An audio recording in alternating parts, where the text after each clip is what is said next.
이혼 소송을 해서 이혼된 다음에 결혼 등기를 할 수 있는 거예요. 그러니까 이것 때문에, 이 일 때문에 제가 저희 아내하고 좀 여러 가지 어려운 마음들을 좀 많이 나누긴 했는데, 어쨌든 나중에 이 자매하고 이혼 수속을 한 후에 다시 저희 아내하고 결혼을 등기를 해서 결혼을 했어요. 그러다 보니까 결혼은 한 번 했지만 서류상에는 저는 이미 2번 결혼한, 결혼을 2번 결혼한 것으로 되어 있는 거예요. 근데 이런 부분들을 학교에다가 아무리 이렇게 설명을 해도, 학교에서는 그것을 이렇게 받아들이지 않는 거예요. 아니, 서류상으로 봤을 땐 2번 결혼한 게 분명하니까요. 그래서 제가 이렇게 4번, 이렇게 3번 떨어지면서 너무 힘들었어요. 제가 그동안 아무것도 못했어요. 어쨌든 제가 이렇게 주님이 맡겨주신 사명은 감당해야 되는데, 그러려면 어떻게 목회자의 어떤 모든 과정을 이수해야 되고 어떤 그런 것들이 해야 되는데, 이것 때문에 학교에 입학하지 못하고 4번째 만에 두루두루 이렇게 저를 아시는 분들이 이렇게 보증을 서서 겨우겨우 이렇게 학교에서 저희가 한 1년 정도 자숙하는 기간을 가지고 다시 신대원에 들어가게 되었습니다. 저는 이 도덕적인 기준이라 그랬잖아요. 도덕적인 기준들. 이 한국 사회에서 저한테 들이대는 어떤 그런 도덕적인 잣대, 너무 어려웠어요. 너무 힘들었어요. 너무 어려웠어요. 마음이.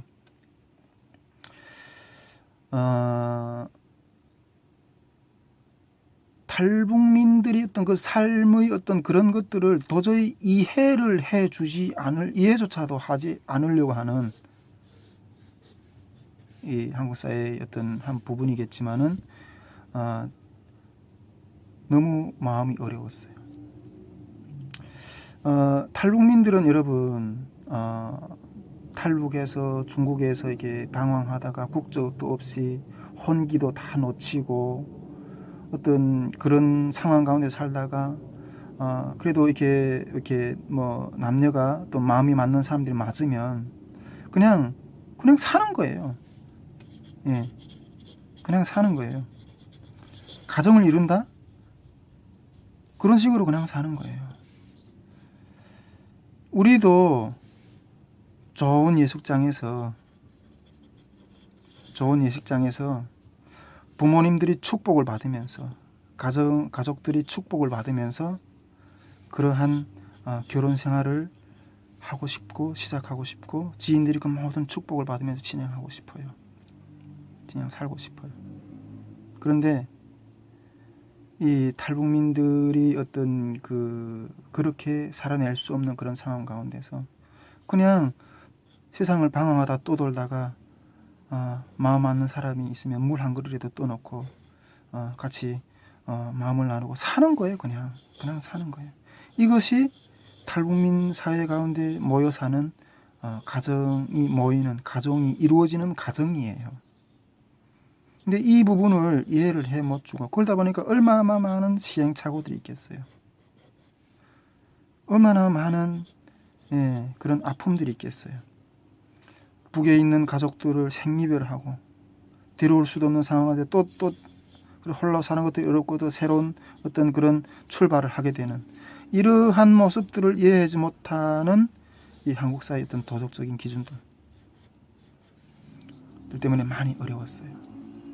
뭐 이것뿐 아니라 하나부터 10까지 다 생소한 모습들, 내가 경험해 보지 못한 어떤 그런 상황들. 그러다 보니까 탈북민들이 한국 사회에 정착을 못하고 또 삼국으로 가고, 또 삼국에서도 이렇게 제3국에 가서도 이렇게 정착을 제대로 못하고 또 이렇게 또 돌아오는 어떤 그런 모습들을 여러분 많이 듣고 있잖아요. 요즘에 언론이나 뉴스에서 보면 또 뭐 북한에 또 다시 돌아가는 어떤 그런 사람들도 있다고 하는데, 아무튼 이러한 상황, 한국 사회에서 탈북민들이 어떤 그런 적응하는 데 있어서 상당한 어려움들을 겪고 있다는 거예요. 상당한 어려움들을 겪고 있다는 거죠. 자, 그러면 지금까지는 한국 사회에 있는 탈북민들이 어떤 그러한 어려운 부분들에서 봤는데, 그렇다면 우리 탈북민 사회에서 있는 한국 사람들, 나중에 이렇게 통일이 됐다고 했을 때 북한 사회에 있는 한국 사람, 이런 확장해서 우리가 또 생각해 본다면 이런 모습은 어떨까요? 이런 모습은 어떨까요, 여러분? 지금까지는 제가 한국 사회 가운데 있는 탈북민들이 어떤 그 어울림의 문제에 대해서 이렇게 여러 가지 부분들을 이렇게 제가 겪어봤던 부분만 이렇게 뭐 간단하게 몇 가지만 이렇게 선택해서 이렇게 나눴는데, 그렇다면 이번에 탈북민들 사이에 있는 한국 사람, 나중에 통일이 되었을 때 통일된 북한 사회 속에서의 진입하려고 하는 한국 사람, 한국 사회의 어떤 그런 모습은 과연 어떨까요? 이 부분에 대해서 한번 좀 제가 좀 나눠보고 싶은데, 여기서는 제가 저희 아내 이야기를 좀 이렇게 해보고 싶습니다. 네. 이제는 이게 탈북민 사회 속에 들어와 있는 한국인으로서의 저희 아내의 모습을 좀 이렇게 비유적으로 한번 좀 이렇게 살펴보고 싶습니다. 저는 앞에서도 말했지만 어떻게 하나를 이루는 것이 어떤 것인가 하는 문제를 고민해 보기 위해서 우리 남한 여성하고 결혼했다고 그랬잖아요. 남한 자만 결혼했다고 했잖아요. 그런데 제가 지금 목회자로 서가고, 또 그리고 이런 뭐 통일 생수 TV를 또 이렇게 진행하고, 또 여러 가지 다른 사역들을 진행하는 어떤 그런 부분들은 제가 뭐 이렇게 성공을 해서 저희 가정이나 어떤 여러 가지 성공을 해서 했기 때문에 이러한 일들을 진행하는 것은 아니에요. 저는 철저히 실패한 사람입니다. 철저히 실패한. 그 실패를 주님 안에서 어떻게 극복했냐, 이 모습을 같이 나눠보려고 하는 거거든요. 저는 철저히 실패한 사람입니다. 한국 사회에서 이렇게 들어왔을 때 내가 여러 가지 어려운 힘든 부분들을 이야기했던 것처럼 탈북민 사회에도 어떤 룰이 있어요. 어떤 룰이 있고 정해진 어떤 그 사회 속에서의 어떤 그런 문화, 북한 사회도 또 마찬가지겠죠. 그런 문화가 있어요. 그런데 제가 이 한국 사회에 저뿐 아니라 탈북민들이 많은 부분들이 이렇게 그런 느끼겠죠. 한국 사회에 들어가는데 그 한국 사회 안에 룰을 그다음 문화를 적응하는데 어려운 것처럼 한국 사람인 저희 아내도 우리 탈북민 사회에 들어와 있는 그런 들어왔을 때 탈북민 사회에 있는 문화, 탈북민 사회에 있는 정서, 탈북민 사회에 있는 그런 룰, 이런 것들에 들어와서 적응하는 게 상당히 어려웠어요. 아니, 너무나도 어려웠어요. 예, 그런 뭐 일들을 구체적으로 다 나열할 수는 없어요. 이 자리에서 다 나열할 수는 없어요. 때로는 제 친구한테서 이렇게 발길질도 당했고요. 탈북민들한테서 이렇게 끄잡이를 이렇게 당하면서 막 같이 막 뒹굴며 싸우기도 했고요. 머리잡이 당하면서 뭐 그런 뭐 비하인드 스토리를 이 자리에서 다 이야기 나눌 수는 없어요. 그냥 비유적으로 표현하면 저희 아내는 우리 탈북민 사회에 들어와서 우리 탈북민 사회에서 저희 아내를 향해서 이렇게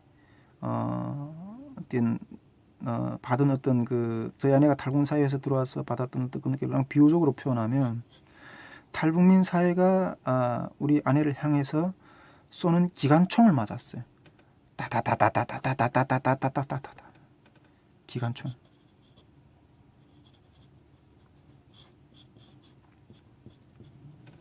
기관총 사격을 맞았어요. 기관총 사격.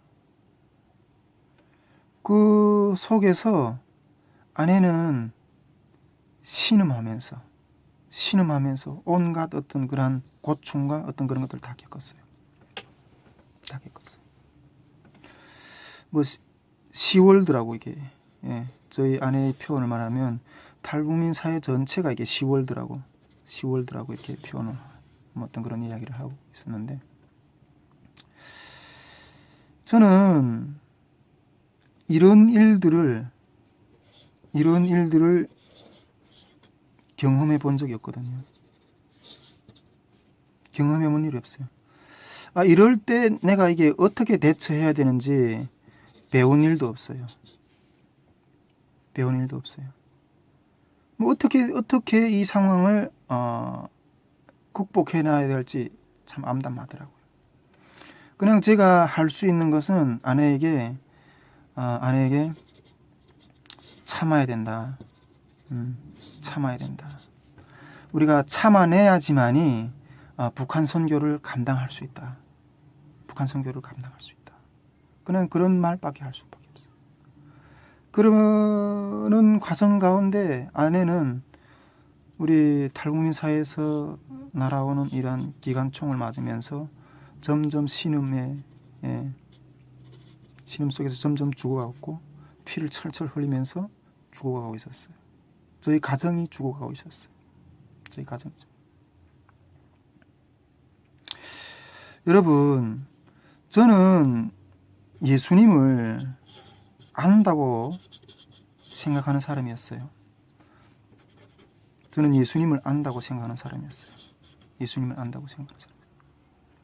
저는 북한 선교를 떠난 저희 삶은 생각할 수가 없었어요. 북한 선교를 떠난 저희 삶은 생각할 수 없었어요. 그러나 이 북한 선교를 하자니 가정이 죽는 거예요.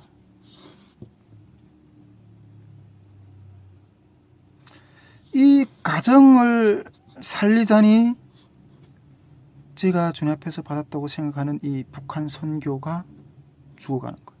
제 삶에서. 이 사회 속에서 수없이 고민을 했어요.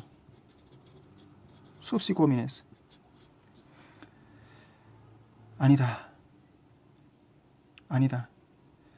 가정보다는 주님이 내 생명을 살려주시고 구원해 주신 그 주님이 먼저다. 그래서 처음에는 가정을 떠났어요.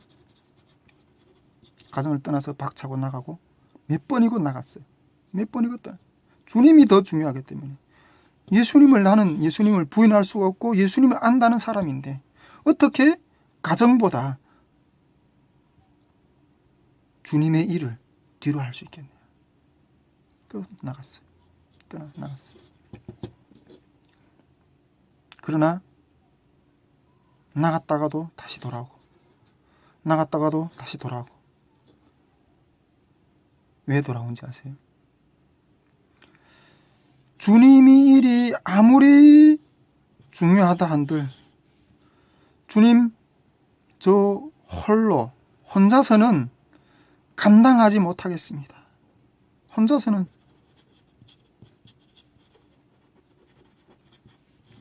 혼자서는 제 평생 이때까지 홀로 걸어왔거든요. 지금 이 나이 때까지. 그 홀로 걸어가는 삶의 외로움과 괴로움과 그것이 어떤 것이라는 걸 저는 뼈저리 알기 때문에 아무리 주님의 일이 귀하다고 해도 이 평생을 혼자서 그것이 한다는 것 자체가 두렵고 힘들고 그래서 나갔다 돌아와. 주님, 죄송합니다.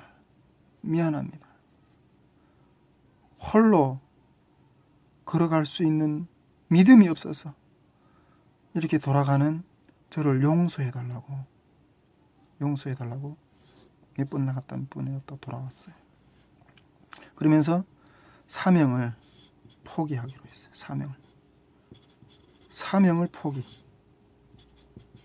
가정으로. 이제는 그냥 한 아내의 남편으로, 한 아이의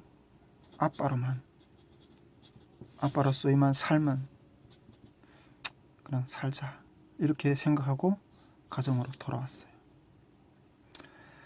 그러던 과정 가운데 저희 삶의 주변의 모든 관계는 다 끊어졌어요. 친구, 동력자, 제가 그렇게 존경하며 따랐던 어른들 관계 다 끊어졌어요. 제가 전 시간에 그런 말씀을 드렸잖아요. 한 자매가 이 길을 먼저 걸어오신 분들이 있으면 좀 만나게 해달라고. 어떻게 걸어가면 됩니까? 어떻게 되어가면 됩니까?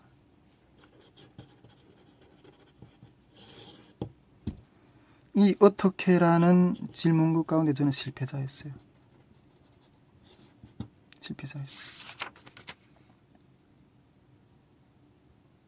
그런데 주님은 이러한 저희 모습을 그냥 버리지 않으시고 이 상황 가운데서 이러한 저희 실패의 자리에서 주님의 역사를, 어떻게 걸어가야 된다는 역사를 세우셨다는 거예요.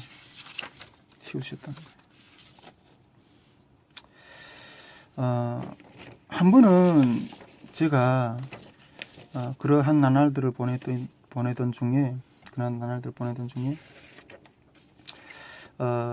성경을 읽다가 창세기 2장 말씀을 읽게 되었어요. 오늘 우리 여러분들하고 같이 읽었던 창세기 2장 21절인가요? 예, 저 말씀을 읽게 되었는데, 쭉 보통 성경을 읽다 보면 이게 쭉 그냥 다 이렇게 읽어가면 내려가잖아요. 그런데 2장 21절 말씀 읽는데, 하나님께서 이게 아담을 만드실 때 그 아담의 갈빗배를 취하여서 하와를 만드시잖아요. 그때 아담을 깊이 잠들게 하시고 이렇게 성경에 기록되어 있잖아요. 그런데 이 깊이 잠들다는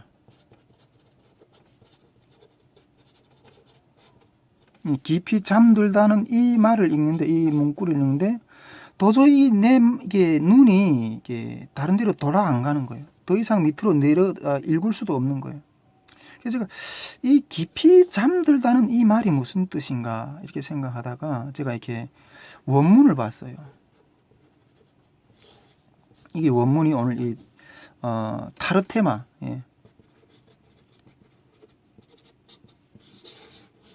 이 원문이 잠들다라는 말은 이게 타르테마라는 게 말이거든요. 원문, 히브리 원문 타르테마라는 이게 말인데,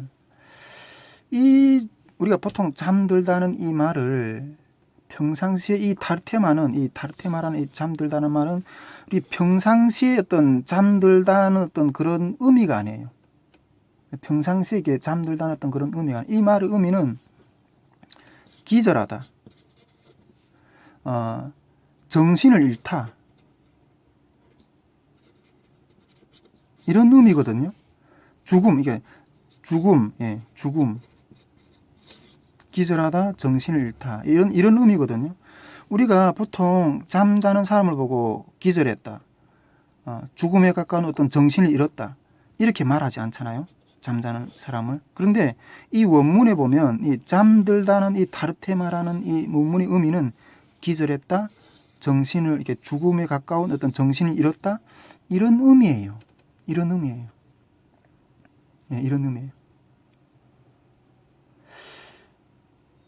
하나님께서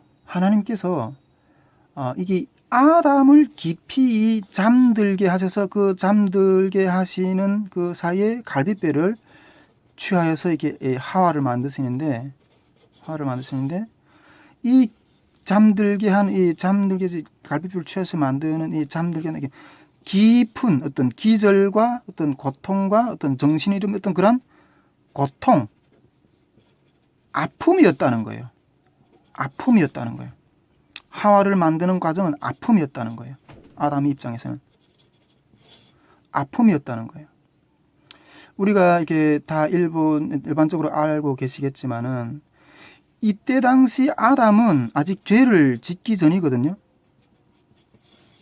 죄를 짓기 전이었기 때문에 죽음이나 어떤 그런 고통을 없는 상태, 알지 못하는 상태였어요. 그런데 이 하와를 만드는 과정에서, 이 아담이 하와를 만드는 과정에서 이러한 고통을 겪었다는, 아픔을 겪었다는 거예요. 아픔을 겪었다는 거예요. 이러한 아픔을 겪으면서 하와를 만들었기 때문에 하나님께서 그 갈빗뼈를 채워서 아담에게 하와를 만들어서 데려왔을 때 아담이 그때 하와를 향해서 이렇게 고백하잖아요. 내 뼈 중에 뼈요 살 중에 살이로다. 고통, 아픔을 통해서 만든 사람이기 때문에 그렇게 뼈 중에 뼈요 살 중에 살이라고 고백할 수 있었던 거예요. 그냥 공짜로 주어진 사람에게 공짜로 주어진 어떤 그런 선물에 이런 고백이 나올 수 있을까요? 뼈, 살. 그렇지 않아요. 하와는 아담의 고통을 통해서 만들어진 사람이에요. 저는 이 말씀을 그때 딱 깨달을 때 제 영혼 가운데 어떤 빛이, 어떤 영적인 빛이 임하는 것을 느꼈어요. 영적인 빛이 임하는 것을 느꼈어요. 그때 제가 깨달은 것은 내가 아내를 얻으려면 아내가 나에게 뼈 중에 뼈요 살 중에 살인 어떤 그런 내 몸으로서의 그런 얻음을 이루어내려면 죽어야 되는구나. 죽어야 되는구나. 내가 죽어야지만이 아내를 얻을 수 있구나 하는 어떤 그런 영적인 빛을 얻었어요. 빛을 얻었어요. 여러분, 지금 우리가 탈북민이 한국 사회, 한국 사람이 탈북민 사회 녹아 들어가는 것은, 어울리는 것은 어떤 문제인가? 이걸 보고 있잖아요. 탈북민이 한국 사회에 녹여 들어가려면 죽어야 돼. 한국 사람이 탈북민, 북한 사회와 하나 되려면 죽어야 돼. 그 고통에 가까운 그러한 고통을 겪어야지만이 뼈 중에 뼈요 살 중에 살을 얻을 수가 있어요.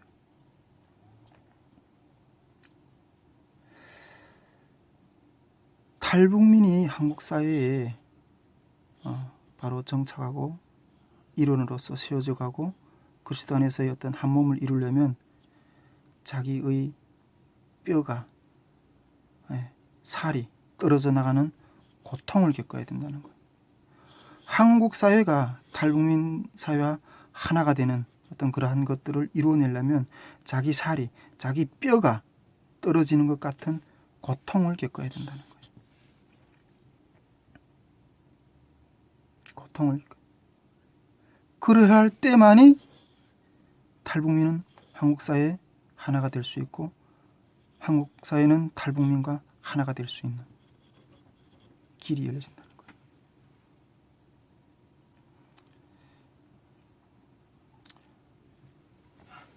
저는 종종 아내와 이렇게 우리 탈북민들의 어떤 그런 사회에 아내와 탈북민들의 이 사회에 이렇게 들어가는 어떤 그런 같이 어울리고 하는 그런 것들을 종종 이렇게 하는데, 그런 사회 속에 들어가다 보면, 아내와 함께 탈북민 사회 속에 들어가다 보면 돌을 맞는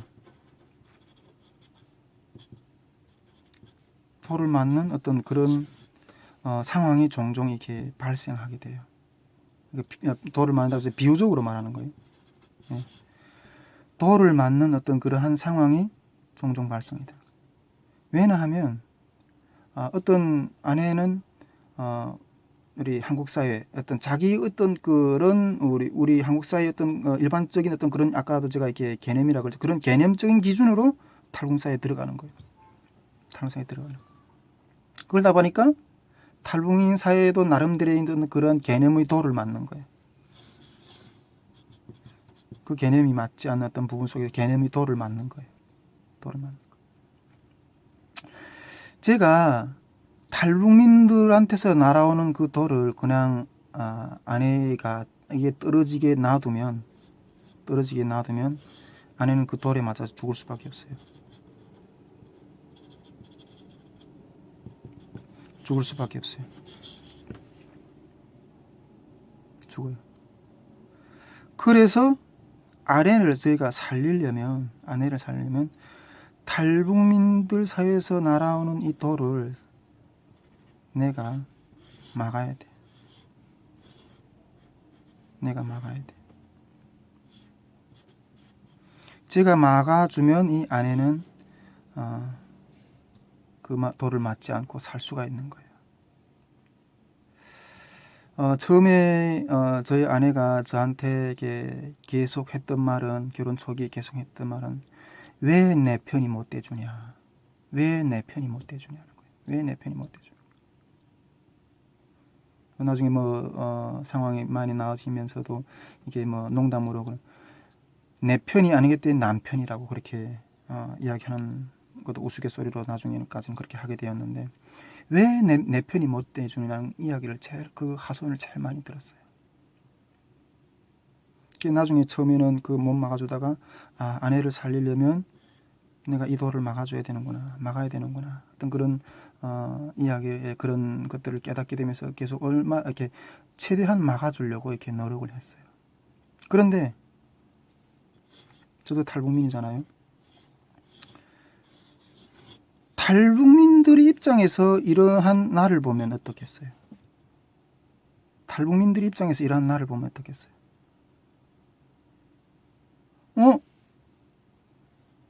너는 이쪽 편이네?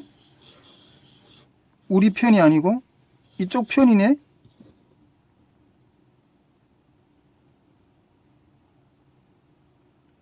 그렇게 보는 거야. 너는 우리 편이 아니고 이쪽 편이네. 그러니까 탈북민들 사회에서 탈북민 내가 한국 사회 하나가 된다고 했을 때, 이 중재자 하나가 된다고 했을 때, 이쪽 사람들이, 북한 사람들, 탈북민들이 접할 때 이 사람은 우리 편이 아니고 이쪽 편으로 보이는 거예요. 이거 하나가 되려고 하는 사람 입장에서, 한국 사회 하나가 되려는 사람 입장에서 봤을 때는 이쪽 편, 탈북민 사회, 북한 사회로부터 버림을 받는 그런 시각이 생기는 거예요. 너는 저쪽 편이네. 버림을 받아야 돼. 버림을 받아야 돼. 이쪽에서 버림을 받아야 돼. 만일 여기와 하나가 되기를 원하는, 여기와 북한 사회와 탈북민이 하나가 되기를 원하는 중재자라면 이쪽에서부터 버림을 받아.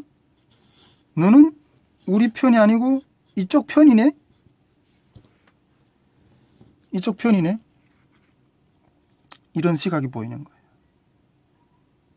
그런데 여러분, 나의 입장은 뭔가는, 나의 입장. 저희 입장은 이쪽이 옳기 때문에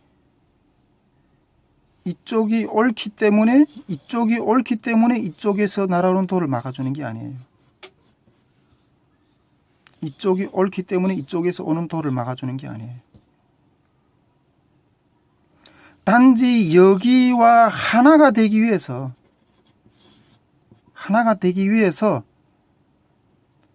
그리고 또 여기를 살리기 위해서 그리고 여기가 이쪽을 이해하는 마음이 세워질 때까지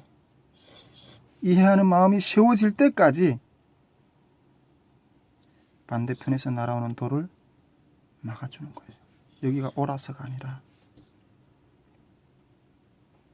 사실 저는 이 양쪽을 둘 다 포기한 적이 없어요. 포기한 적이 없어요. 포기한 적이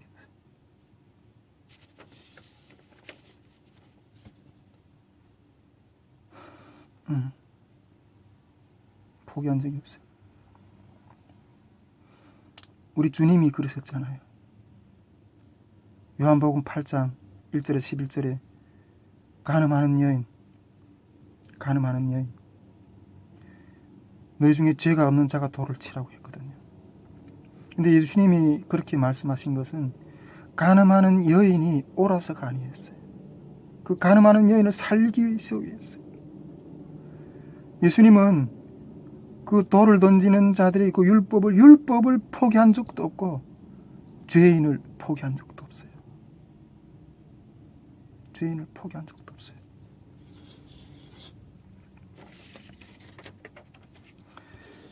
여러분, 그 가늠하는 여인이 마땅히 맞아야 될 돌을 예수님이 맞은 거거든요. 그 돌을 맞음으로 인해서 가늠하는 여인은 살았고 자기 대신 맞아준 그 의인을 바라보고 의인 앞에 나오는 길이었거든요.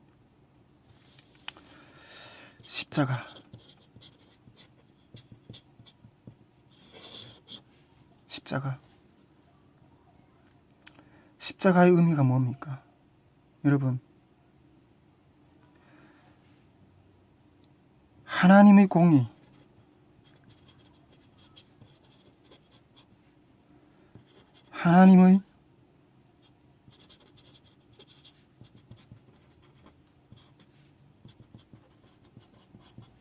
십자가는 하나님의 공의와 하나님의 사랑이 만나는 자리입니다.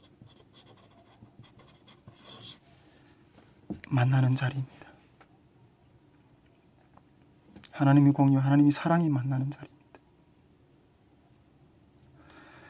그 공의로서는, 이 공의 잣대로서는 누구도